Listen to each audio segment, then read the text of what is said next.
Hello and welcome to the COP25 Fossil of the Day news update here at the UN Climate Summit in Madrid. The Fossil of the Day award is given each day to the country that is the best at being the worst. Today's third place Fossil of the Day award was given to Australia for using carbon market loopholes to meet its climate targets. Basically, instead of trying to cut its greenhouse gas pollution, Australia is using creative accounting and tries to count surplus carbon credits from the Kyoto Protocol, which, while this was allowed under the Kyoto Protocol, is not even mentioned in the Paris Agreement. So this kind of creative accounting using markets to move around emissions instead of actually reducing our pollution is not what the Paris Agreement is about. Shame on you, Australia. Our second place Fossil of the Day award was given to the developed countries, with special mention to the European Union, Australia, and Canada, for basically showing lack of ambition in responding to the vulnerable people's needs on loss and damage, one of the main issues being talked about here at COP25.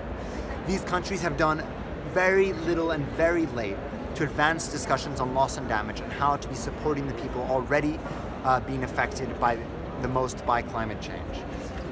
Developed nations, you have 1 day left here in Madrid to be on the right side of history. But today's first place Fossil of the Day award was given to the United States of America, again. And the main reason is this, because the US is repeatedly standing in the way of getting money to the people that need it most and are already suffering the impacts of climate change. And this has been going on for 6 years now. And so basically they're afraid of being held accountable legally to past emissions. So they're fighting as much as they can to make sure that this is not mentioned in the text. The strange thing though is no one else is talking about this. So it's holding back progress. And while they should be held accountable for the problems they have caused, this is not what is being talked about here. The Paris Agreement is about global cooperation. US, if you're not going to give a single dollar to the Green Climate Fund anyway, and you are pulling out of the Paris Agreement, can you please get out of the way instead of holding up progress for everyone else?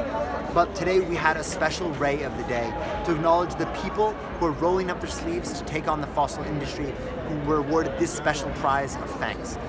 Yesterday here at the COP25 summit in Madrid, there were massive protests where more than 320 people got debadged because of speaking up for climate action.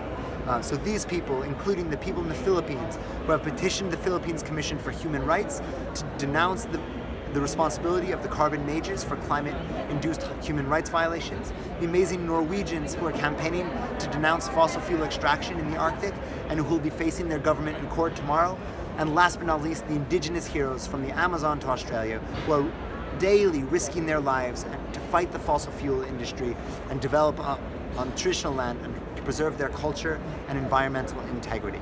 A special thanks to all of the people here at the COP and watching this now who are doing what they can to protect our climate. See you tomorrow for the colossal Fossil of the Year award here at the COP25 summit in Madrid.